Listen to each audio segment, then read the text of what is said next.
It's Jover, kids. He is done by every single metric now with a record low job approval rating, 38% as well. Everything's starting to hit the fan. Okay, the Supreme Court ruling that kind of resulted in a near standoff with the federal government and the Texas government, not really materializing into much, but even still, the wider concerns of the Joe Biden presidency in the late stages of his first and hopefully only term. Well, we're just all having to come to the realization that, wow, is he actually going to run again at the end of the year? Boy, it's been slow going when it comes to the political news cycle, mostly because, well, the primaries haven't been anything to write home about. And, well, you just continue to have the same level of atrocities that you have had over the past 3 years in the media, still having a tough time reporting on them. It's like, yeah, well, of course. There's not going to be much to talk about because, well, it's been the same stuff that we've been able to talk about over the past 3 years. Biden has done a terrible job as president. I know,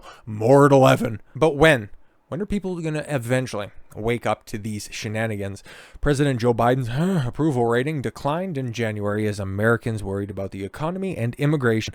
Well, the Democrat ramps up his re-election campaign, according to a Reuters Ipsos poll released on Wednesday.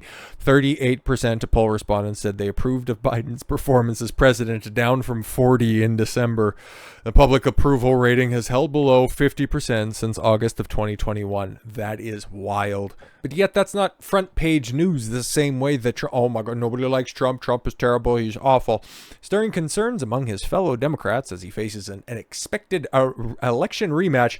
Please, I just want, just for the debates themselves. Oh, they're going to be hilarious. As a fan of comedy, I want it. You guys know you want it as well. Oh my! It's the one thing. It's the one thing that gives me happiness in life.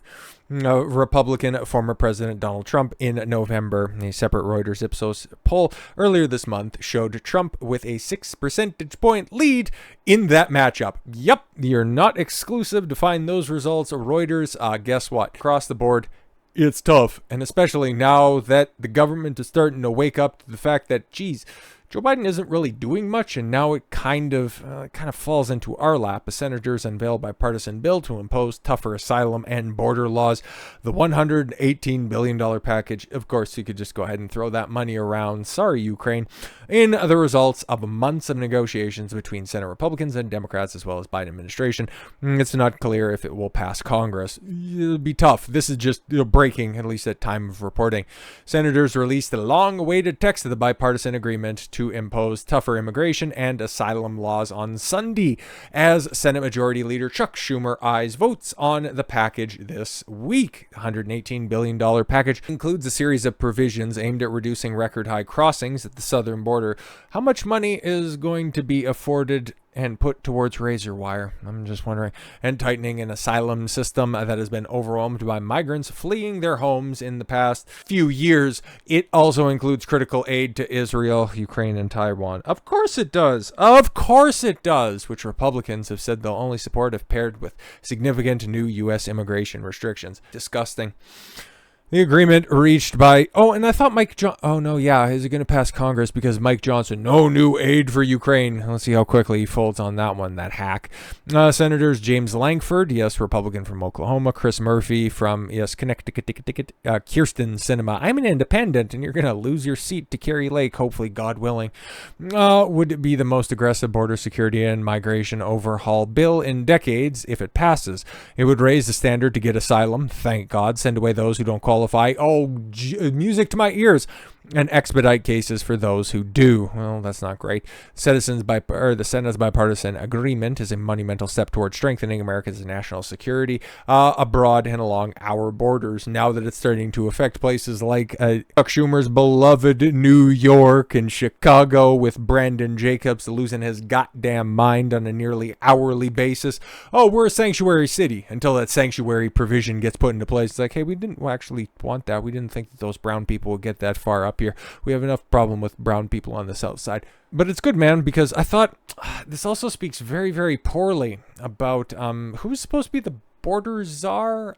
Wasn't Kamala Harris supposed to be oh right, yeah, no, it's not like she's doing anything. And she's not going to pop up again unless I make reference to her. But what has Kamala been doing this year? I haven't seen that bitch do a fucking thing so far, but I'm sure she'll probably start to make the rounds and say some, kindergarten level things here.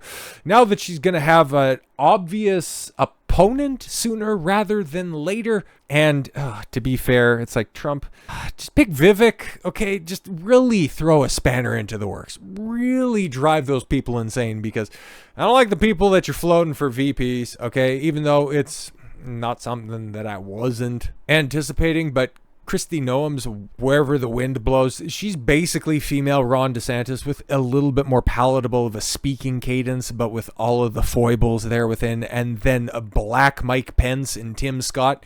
The hell you doing, Trump? I know a lot of people are going, oh, Tim Scott, he'd be a great VP candidate. Yo, little dolphin teeth, like, just fuck off already. Tim Scott is that same establishment hack that everybody was warning about beforehand, and the guy that would immediately and obviously side with the establishment whenever given the opportunity. But now all of a sudden, those same people that were like, well, Mike Pence was really good in the 2020 debates, and oh my god, he looks very presidential. He's just like Trump without all the baggage. Now we're just immediately just forgetting all the problems he presents. Just idiots, absolute idiots.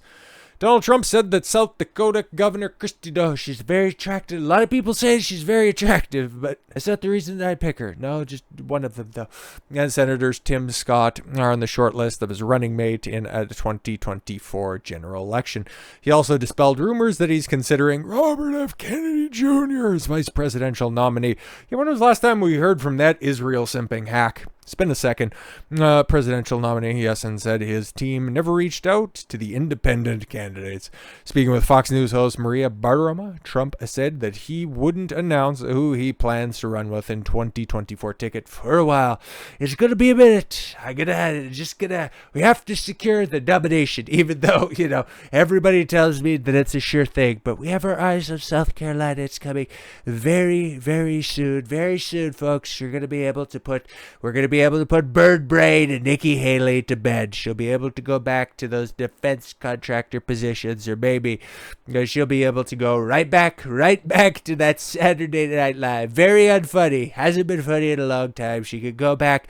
She could be a fan. She could be another fan that's out there in the crowd. The only time people tuned in for Saturday Night Live is when there's an opportunity to see a very bad impersonation of your favorite president. And that's what Nikki Haley did. Like, that's not an impersonator. She actually thought that this was a good decision. Nikki Haley rips GOP rival Donald Trump during his surprise SNL appearance. Well, surprise! Somebody was actually watching SNL. Like, what the hell, man? Presidential hopeful Nikki Haley made a surprise appearance on Saturday Night Live's cold open, delivering the iconic Live from New York line. Oh my god, after ripping her GOP primary rival, former President Donald Trump, pretending to be a concerned South Carolina voter. Well, that's what you're going to be in the general elections, stupid. At a CNN town hall, Haley asked cast member James Austin Johnson, who was doing a really shit Trump impersonation, why won't you debate Nikki Haley? Because there's nothing to debate. A king doesn't need to take up all of the claimants of a peasant. Oh my god, it's the woman who was in charge of security on January 6th, Johnson, as Trump exclaimed. It's Nancy Pelosi. Very funny. So glad you guys have a writer's room for such a stunning commentary. Haley then quipped, "Are you okay, Donald? You might need a mental competency test." I took it, okay, and I aced the test, Johnson said. Oh my, I can't even go over these hack SNL digs, bro. Like, it's so fucking atrocious. Because if the best that you can do from the media is trying to weaponize the terminally unfunny SNL to just wheel out Jean Carroll's demented old ass in order to try to pop a rating to go, hey guys, look at how bad Orange Man is. Meanwhile, everybody looks at the media, and for as much as they detest politicians, they detest your biased ass 10 times more. What are you doing? Are you trying to get Trump elected by a landslide? Please continue to do as much, okay? I would very much appreciate that. But you really haven't learned anything over these past 8 years. Unbelievable. Demented E. Jean Carrol and her clucking girl power hens are going shopping with her $83 million verdict, which is going to get appealed against Trump, but insists Kennedy, if she really wants to hurt him, there's a one way to spend that ludicrous haul. Since a Manhattan jury awarded the washed-up 90s gossip columnist the ludicrous $83 million in damages for defamatory statements made against her by Trump, Carrol and her girl power partners have been on a victory lap to a rival allied post-World War II. The rival allies post-World War II. Yeah. On Monday, the ladies of The View, oh my God, walked out on stage, yes, prancing and preening to the sounds of For the Love of Money by the OJs. The former Apprentice theme song. Oh my God, you guys, you know that we're totally well-adjusted individuals at The View. The media faceplant continues that evening on MSNBC when pretend journalist Rachel Maddow was tossing Carrol softballs. It was all good fun until one pitch smacked E. Jean right between the very loopy eyes.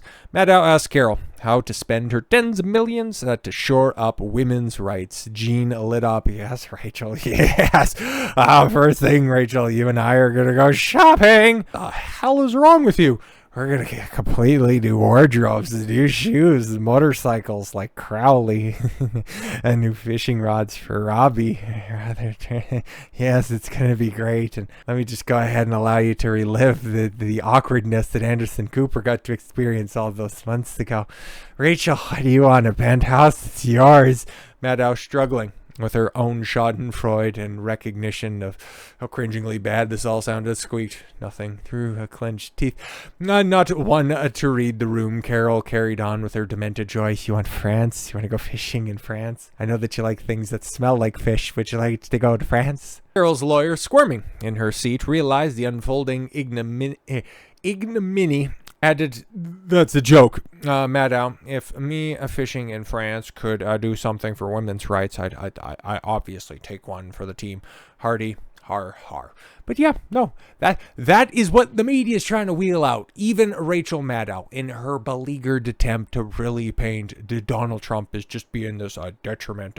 He's going to be a danger to our democracy. Even she knew that this was a failed proposition. SNL had to know that bringing Nikki Haley wasn't going to do a goddamn thing for their already terrible reputation. Biden can't go a single day without having his approval ratings drop, and the only guy that comes out on the other side of this looking crystal clean is a guy that they attempt to paint as a complete and total psychopath. Shit sucks. It's only going to get worse the deeper we go into 2024. I can't wait. So with all that said, thank you all very much for the gift of your time. I've been Don Consuelo. I want you to follow your gut and get after it. Take care, everyone.